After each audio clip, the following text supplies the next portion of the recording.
성경에는 사람의 타락으로 인하여 주어진 형벌과 저주의 상태가 있음을 증거하고 있습니다.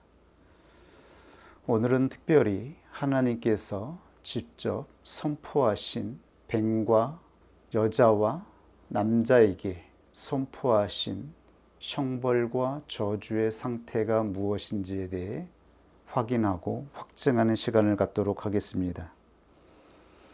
먼저 사단으로 상징된 뱀에게 선포된 형벌과 저주입니다. 창세기 3장 14절에 이렇게 하나님께서 선포하고 있습니다. 여호와 하나님이 뱀에게 이르시되 내가 이렇게 하였으니 내가 모든 육축과 들의 모든 짐승보다 더욱 저주를 받아 배로 다니고 종신토록 흙을 먹을지니라. 이것이 바로 뱀에게 주어진 형벌과 저주의 상태입니다. 여기에서 하나님은 뱀이 모든 짐승보다 더욱 저주를 받아 배로 다니고 종신토록 흙을 먹을 것이라고 말씀하였습니다. 배로 다니고 흙을 먹는다라고 하는 것은 하나의 상징적인 표현입니다. 배로 다닌다라고 하는 것은 경멸의 대상이 된다는 의미입니다. 그리고 뱀은 어떤 짐승보다 그 옷이 벗겨져서 흉한 모습으로 경멸의 대상이 되었음을 말씀하고 있습니다. 그리고 또한 흙을 먹는다라고 말씀하고 있습니다. 진짜 뱀이 흙을 먹는 짐승인가요? 이것은 하나의 상징입니다. 여기에서 흙은 아파르, 먼지, 티끌, 동사로는 티끌을 날리다라는 의미이죠. 그러므로 뱀은 흙을 먹는 존재로 상징되어 있는 것이죠. 흙은 무엇인가요? 흙은 하나님께서 사람을 지으실 때 사용하셨던 재료입니다. 흙은 아무런 생명도 형상을 갖고 있지 않았을 때에 가치와 의미가 없는 무가치한 존재를 의미합니다. 티끌, 먼지는 아무런 쓸데가 없습니다. 사람들은 자기에게 묻은 흙과 먼지를 끊임없이 털어버립니다. 흙을 씻어버리죠. 그와 같은 흙으로 하나님은 사람을 하나님의 형상으로 지으셨습니다. 흙에 생명을 주시고 하나님의 형상을 입혀서 영혼을 가진 인격적인 존재로 창조하신 것입니다. 그런데 그 사람이 하나님의 생명을 잃어버리고 하나님의 형상을 잃어버렸을 때에, 즉 그가 입고 있었던 하나님의 형상의 옷을 벗어버렸을 때에 그는 단지 먼지와 티끌에 불과한 것이지요. 뱀은 바로 이 먼지와 티끌을 먹는 존재, 이 먼지와 티끌로 살아가는 존재임을 말씀하고 있는 것이죠. 하나님의 형상을 잃어버린 존재, 즉 옷을 잃어버린 존재, 그것은 바로 벌거벗은 상태입니다. 이 벌거벗은 상태가 바로 수치와 부끄러움인 것이죠. 그러므로 하나님은 시편 132편 18절에 이렇게 선포하였습니다. 내가 그의 원수에게는 수치를 옷 입히고 그에게는 왕관이 빛나게 하리라. 즉 하나님께서는 하나님이 택하신 택자, 하나님의 아들로 부름을 입은 자에게는 왕관으로 빛나게 하실 것이며 그의 적대자, 원수에게는 수치를 옷 입힌다라고 말씀하고 있습니다. 이 수치는 하나님의 형상을 잃어버린 자, 즉 하나님과 원수된 자, 원수 마귀의 인격으로 살아가는 자들, 그들은 마땅히 수치와 부끄러움의 옷을 입고 살아가는 존재임을 말씀하고 있는 것이죠. 그리고 하나님께 부름을 입은 택자들이 입어야 올 옷은 바로 찬란하게 빛나는 상급의 옷이 있음을 말씀하고 있는 것입니다. 그러므로 로마서 13장 12절에 사도 바울은 이렇게 말씀하였습니다. 밤이 깊고 날이 가까웠으니 그러므로 우리가 어두움의 이를 벗고 빛의 갑옷을 입자. 즉 빛으로 옷을 입는 것, 이것이 그리스도인들이 입어야 할 옷임을 말씀하고 있는 것이지요. 그러므로 우리는 사단으로 상징된 뱀은 그 존재의 본질이 티끌은 바로 육체를 의미하고 있습니다. 즉 사단으로 상징된 뱀은 그 존재의 본질 그대로 티끌로 먹고 사는 자, 육체로 존재하는 자이며 그는 티끌을 먹고 티끌로 옷을 입고 사는 존재임을 말씀하였습니다. 티끌을 먹는 자들, 이들은 바로 하나님의 영이 없는 자들입니다. 하나님의 영이 없는 존재, 이들을 바로 짐승이라고 그 정체성을 선포하고 있는 것이죠. 하나님의 영이 없는 자들, 그들은 육체로 살아가는 자들이며 그들은 바로 짐승이라고 말씀하고 있습니다.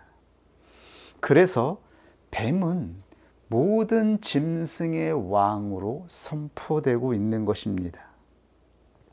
뱀은 모든 짐승의 왕이며 원수 마귀를 상징하고 있습니다. 계시록 12장 9절에 이렇게 증거하고 있습니다. 큰 용이 내어 쫓기니 옛뱀 곧 마귀라고도 하고 사단이라고도 하는 온 천하를 꿰는 자라. 땅으로 내어 쫓기니 그의 사자들도 저와 함께 내어 쫓기니라. 즉 뱀은 모든 짐승의 왕이며 이 짐승의 왕이 바로 원수 마귀라고 말씀하고 있습니다. 그리고 사람을 미혹하는 사단이라고 칭하고 있는 것입니다. 계시록 13장 4절에 다시 한번 선포하였습니다. 용이 짐승에게 권세를 주므로 용에게 경배하며 짐승에게 경배하여 가로되 누가 이 짐승과 같으뇨 누가 능히 이와 더불어 싸우리요 하더라. 누가 용과 싸우며 용이 준 권세를 가지고 있는 짐승과 싸워 이길 수 있는 것인가요? 하나님의 영이 없는 자들, 티끌로 살아가는 자들은 짐승에게 경배하고 곧 원수 마귀에게 경배하며 이 땅을 살아갑니다. 그들은 육체로 살아가는 존재가 되었습니다. 그들의 형상은 수치와 부끄러움의 옷을 입고 살아가고 있습니다. 하나님의 눈으로 볼 때에 그들의 모습은 부끄럽습니다. 참으로 수치스러운 모습입니다. 그런데 이들은 모두 그 수치와 부끄러움으로 살아가되 원수 마귀가 준 짐승의 힘으로 이 땅에서 세력과 권세를 가지고 마치 하나님이 주신 권세를 가지고 있는 것처럼 살아가고 있는 것입니다. 그렇다면 누가 이 짐승과 싸워 이길 수 있습니까? 오직 이 짐승과 싸워 이기는 자, 그분이 바로 어린 양으로 오신 예수 그리스도임을 선포하고 있는 것이죠. 모든 그리스도인들도 오직 예수 그리스도 안에서 어린 양의 형상을 입고 이 원수 마귀와 싸워 이길 수 있음을 말씀하고 있는 것입니다. 이것이 그리스도인들이 입어야 할 찬란한 옷임을 말씀하고 있는 것이지요. 뱀은 경멸의 대상입니다. 그런데 사람들은 용이라고 하는 상징적인 존재를 만들어서 찬양합니다. 뱀에게 찬란한 옷을 입혀 놓은 것이지요. 그러나 성경은 우리에게 무엇을 말씀하고 있습니까? 용은 바로 뱀을 의미하고 있는 것입니다. 사람이 만든 권세와 사람이 만든 찬란한 옷을 입은 것처럼 꾸며져 있는 것입니다. 그러나 그 정체는 뱀이며 뱀은 원수 마귀의 인격을 말하고 있으며 원수 마귀는 티끌을 먹는 자, 가장 수치스러운 존재임을 말씀하고 있는 것입니다. 우리는 이 진실을 아는 자가 되었습니다. 그리스도인들은 이 진실을 보는 자가 되었습니다. 그러므로 모든 그리스도인들은 진정한 명예가 무엇인지, 영예가 무엇인지, 진정한 수치가 무엇인지, 부끄러움이 무엇인지를 아는 자가 된 것입니다. 그러므로 성경을 통하여 하나님이 부르신 모든 택자들은 원수 마귀로부터, 원수로부터 수치를 당치 않게 해달라고 간구하고 기도하고 있는 것입니다. 원수 마귀의 미혹으로 말미암아 우리들이 하나님을 떠나 육체를 먹고 육체의 옷을 입고 살아갈 때에 그것이 우리가 겪게 되는 진정한 수치이며 부끄러움인 것입니다.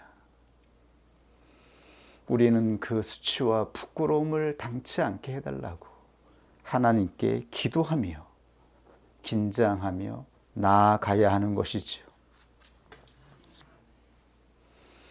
두 번째로 여자가 받은 형벌과 저주의 상태에 대해 다음과 같이 말씀하고 있습니다. 창세기 3장 16절에 또 여자에게 이르시되 내가 내게 잉태하는 고통을 크게 더하리니 내가 수고하고 자식을 낳을 것이며 너는 남편을 사모하고 남편은 너를 다스릴 것이니라. 이것이 여자에게 주어진 형벌과 저주의 상태입니다. 그런데 성경에는 상징이 기록되어 있습니다. 여자는 교회, 그리스도인들을 상징합니다. 남자는 하나님의 아들을 상징하고 있습니다. 그런데 상징은 사람들이 문학적으로 이해하는 것처럼 비현실을 의미하는 것이 아닙니다. 성경에서 증거하고 있는 상징은 비현실이 아니라 오히려 현실을 말씀하고 있는 것입니다. 그러나 하나님은 이 현실 속에 진리가 있다라고 말씀하고 있는 것이죠. 우리가 직면한 현실, 여자의 일생이 있고 남자의 일생이 있습니다. 그러나 하나님은 이 현실은 진짜이며 우리의 삶이지만 이 삶의 진실, 진짜가 따로 있다라고 말씀하고 있는 것이죠. 그 진짜가 바로 예수 그리스도이며 예수 그리스도 안에서 살아가는 그리스도인들의 삶, 이것이 바로 진짜, 실제라고 말씀하고 있는 것입니다.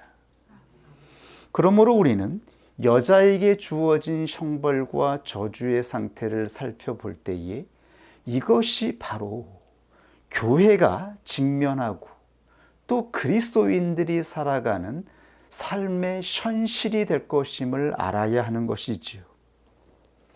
여자에게 이르시되 내가 내게 잉태하는 고통을 크게 더하리니, 즉 생명을 잉태하고 출생하는 것은 여자에게 가장 큰 자랑이며 상급입니다. 기쁨이며 즐거움입니다. 그러나 하나의 생명을 잉태하고 출생하는 것, 출산하는 것, 그리고 이 생명을 키우기 위해 애쓰는 모든 것들이 고통이 되었다라고 말씀하고 있어요. 이것은 우리의 현실이기도 한 것이지요. 어미가 되어서 그 무엇보다 복된 생명을 잉태하고 이 생명을 출산하여 아이를 키울 때에 그것은 본래 하나님이 주신 복이었어요. 크나큰 기쁨이며 즐거움이었어요. 그러나 이 즐거움과 기쁨이 고통이 되고 수고가 된 것이죠. 이것은 교회의 현실과도 같아요.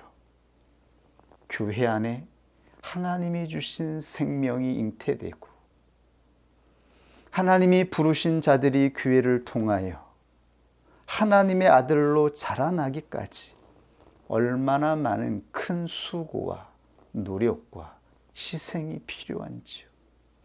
기쁨이 되고 즐거움만 되어야 할 이 생명이 우리의 현실 속에서 고통이 된 것이지요. 괴로움이 된 것입니다. 이것은 바로 죄로 인하여 이 땅에 나타난 형벌이며 저주라고 말씀하고 있는 것입니다.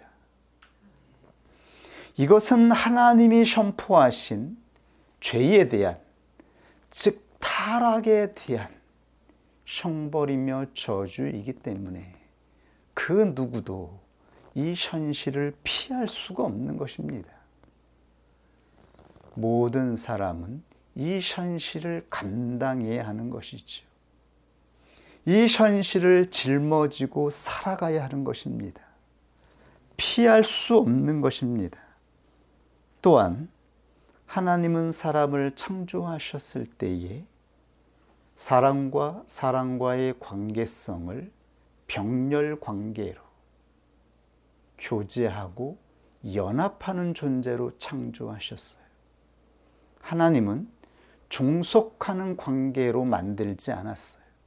사람과 사람 사이에 지배와 종속의 관계를 만들지 않았습니다. 그런데 이 세상에 종속 관계, 지배력이 발생하게 된 것이지요. 흑인과 백인, 주인과 종, 귀족과 평민, 이 관계는 우리 인생의 비극이며 고통입니다. 괴로움입니다. 이것은 타락으로 말미암아 발생한 것입니다. 이것은 사람이 만든 단순한 제도나 관습이 아닙니다. 이것은 인간이 타락하여 발생한 것입니다. 하나님이 주신 자유의 의지로 인간이 하나님의 명령을 떠나서 죄를 지음으로 말미암아 발생한 것입니다. 그러므로 더 이상 사람은 자유를 누릴 수 없게 된 것입니다. 사람이 가지고 있던 영혼의 가장 큰 복, 자유, 각각 가지고 있는 의지의 자유로 하나님 앞에서 살아가는 영혼이 지배를 받는 상태가 된 거예요. 타인의 지배를 받고 또한 육체의 권세로 사람을 지배하려고 하는 이 권력에 대한 욕망, 타락한 욕심이 발생한 것입니다. 이것은 저주입니다. 이것은 형벌임을 우리가 알아야 되는 것입니다. 그러면서 하나님은 너는 남편을 사모하고, 이것은 본래 사람에게 주어진 것이 아니었어요. 이것은 남편에 대한 정상적인 영적인 사모가 아닙니다. 이건 육체로 말미암아 발생한 갈망이며 열망입니다. 이것은 집착입니다. 타락한 상태에서 발생한 것입니다. 너는 남편을 사모하고 남편은 너를 다스릴 것이니라. 가장 기본적이고 가장 친밀하고 가장 평등하게 병렬적으로 연합하여 살아가는 관계성, 부부의 관계성이 파괴된 것입니다. 병렬 관계가 종속 관계가 된 거예요. 이것은 저주입니다. 또한 죄로 인하여 마땅히 받게 된 하나님께서 내리신 형벌인 것입니다. 하나님이 주신 의지의 자유로 죄를 지은 인간에게 주어진 마땅한 결과인 것입니다. 이것이 바로 영혼을 가지고 있었던 아담과 하와가 자신의 의지로 선택한 결과라고 말씀하고 있는 것입니다. 이것이 바로 우리가 살아가는 고통의 현실입니다. 이 모든 것은 타락으로 인하여 주어진 것입니다. 구체적으로는 육체로 살아갈 때 주어지는 것입니다.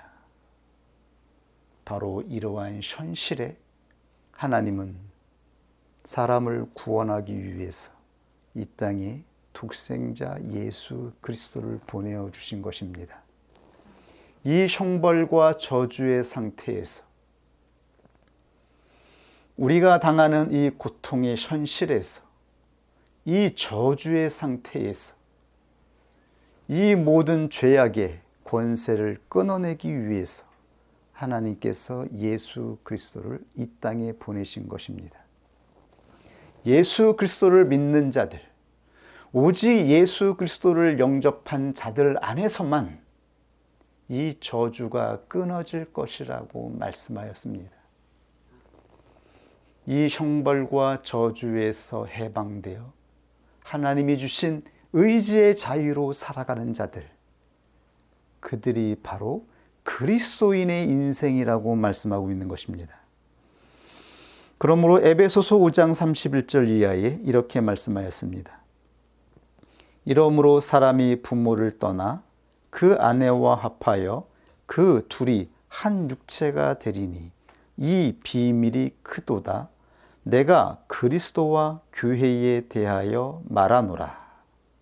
하나님은 우리의 현실의 상징과 이 현실 속에 하나님이 말씀하신 진리가 따로 있음을 선포하고 있습니다. 여자와 남자의 관계성은 상징입니다. 그러나 이것은 우리의 인생의 현실이죠. 그러나 이것은 영적인 상징이라고 말씀하고 있는 것입니다. 여자와 남자는 바로 교회와 그리스도와의 관계성을 위해서 하나님께서 구원하신 영적인 관계성이기 때문입니다. 즉 여자는 교회를 상징하고 있으며 남자는 하나님의 아들이 되어 그리스도가 나타내신 그 아들의 형상을 입은 자, 하나님의 아들을 상징하고 있음을 말씀하고 있는 것이죠. 이러므로 사람이 부모를 떠나 그 아내와 합하여 그 둘이 한 육체가 되리니 이 비밀이 크도다. 내가 그리스도와 교회에 대하여 말하노라. 이제 그리스도인들은 그리스도와의 관계성으로 살아가는 것입니다. 이 관계성으로 우리의 현실을 진리 안에서 살아가는 자가 된 것입니다. 그때에 우리는 육체로 말미암아 발생한 형벌과 저주의 상태에서 해방되어 하나님이 말씀하신 교회로서 하나님의 아들로서 살아갈 수 있는 것이죠. 이것이 하나님이 우리에게 주신 소망인 것입니다. 이것이 죄의 권세에서 해방되어 살아가는 참 그리스도인의 삶인 것입니다. 어떻게 살아갈 수 있습니까? 너희도 각각 자기의 아내 사랑하기를 자기같이 하고 아내도 그 남편을 경외하라. 아내는 그리스도를 경외하는 것처럼 존경하고 존중하는 마음으로 남편을 대하고, 남편은 그리스도가 교회를 위해서 사랑한 것처럼 자기 아내를 사랑하라 말씀하고 있어요. 그러므로 여기에서 아내 사랑은 아가파오, 그리스도의 사랑을 말씀하고 있습니다. 그리스도의 사랑은 육체의 정욕으로 본성에 이끌려서 좋아하는 것이 아니라 그리스도가 교회를 위해서 자기 자신을 부인하고 자기를 희생하고 하나님 앞에서 복종하여 십자가를 졌던 것처럼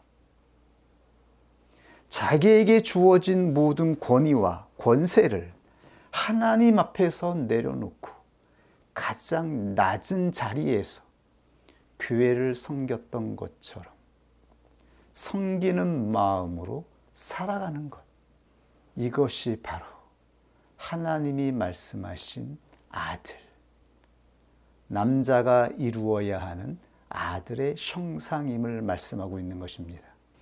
그리고 여자는 아내로서 그리스도를 섬기고 경외하는 것처럼 존경하고 경외하는 모습으로 살아가는 것임을 말씀하고 있는 것이죠.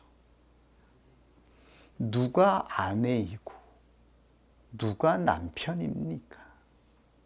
우리는 예수 그리스도 안에서 서로 사랑하고 서로 복종하라고 하는 이 명령 앞에서 살아가는 자임을 말씀하고 있습니다. 이제 우리는 그리스도인으로서 살아가는 것입니다. 티끌의 옷을 입고 정욕과 욕망과 욕심과 집착과 나의 열망과 갈망으로 서로를 향하여 욕심으로 지배하고 다스리고 싸우는 것이 아니라 예수 그리스도 안에서 진리로 살아가는 자임을 말씀하고 있는 것입니다. 이 말씀을 우리가 예수 그리스도 안에서 받을 수 있기를 원합니다. 마지막으로 남자에게 주어진 형벌과 저주에 대해서 하나님은 이렇게 말씀하였습니다. 창세기 3장 17절에 땅은 너로 인하여 저주를 받고 너는 종신토록 수고하여야 그 소산을 먹으리라. 남자에게 주어진 형벌과 저주는 바로 땅의 저주입니다. 땅은 남자들이 살아가는 삶의 터전, 일터이며 수고하고 땀을 흘리는 자리입니다. 내적으로는 우리의 마음을 의미하기도 하죠.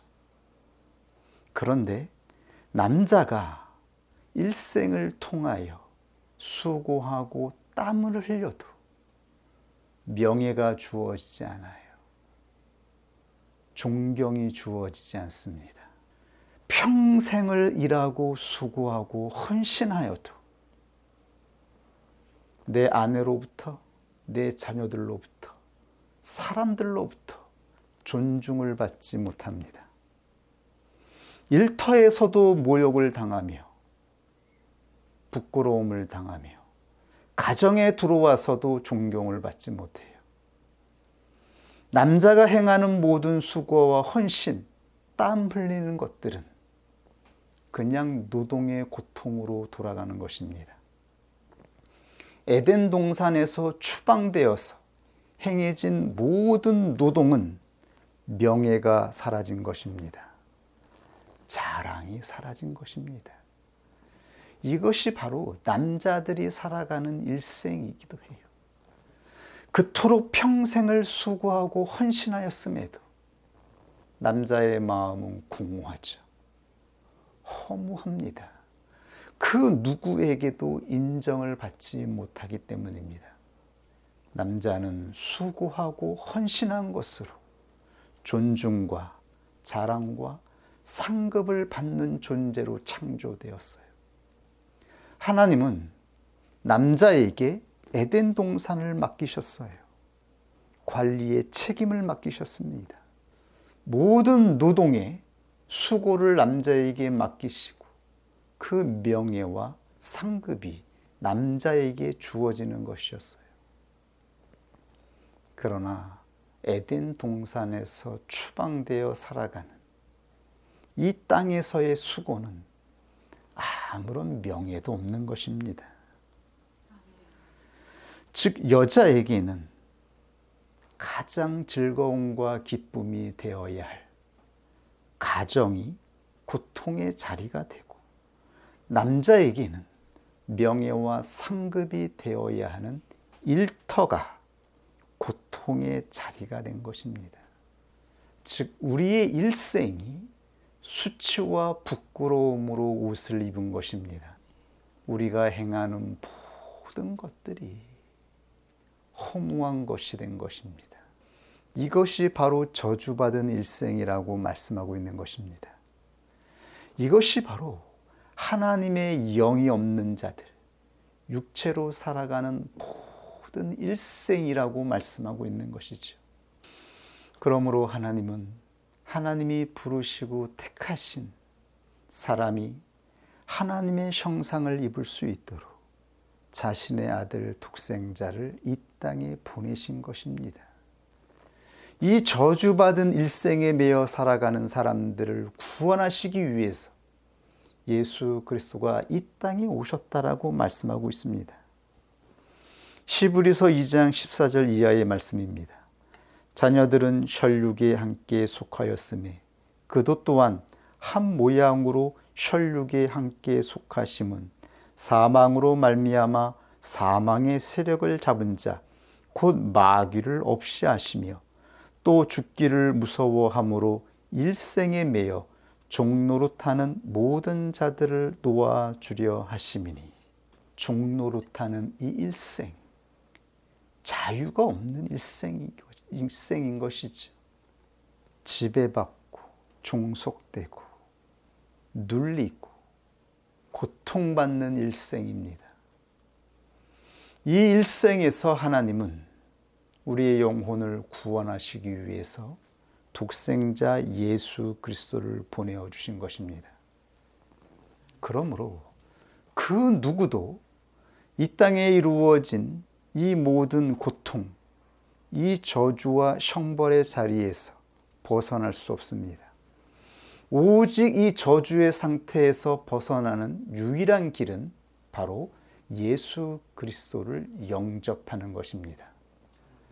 진정으로 예수 그리스도를 영접하여 예수가 주시는 성령을 따라서 예수 그리스도 안에서 진리 안에서 살아가는 것, 이것이 바로 구원받은 자의 삶이며 저주가 끊어진 그리스도인의 삶이며 장차 빛의 옷을 입고 자랑과 명예를 받을 그리스도인들의 삶임을 말씀하고 있는 것입니다. 우리는 예수 그리스도 안에서 그리스도인으로 부름을 받았습니다. 그러므로 더 이상 티끌과 육체로 사는 자가 아니라 진리를 따라 살아가는 자임을 말씀하여 주셨습니다. 진리로 옷 입고 하나님의 말씀을 따라 믿음으로 나아갈 때에 우리의 마지막, 우리가 살아간 이 인생은 수치가 아니라 하나님이 주시는 자랑으로, 영예로 열매 맺을 것을 믿습니다. 이 믿음을 붙잡고 우리 함께 나아갈 수 있기를 원합니다. 오늘 하나님이 주신 말씀 앞에 함께 기도하겠습니다.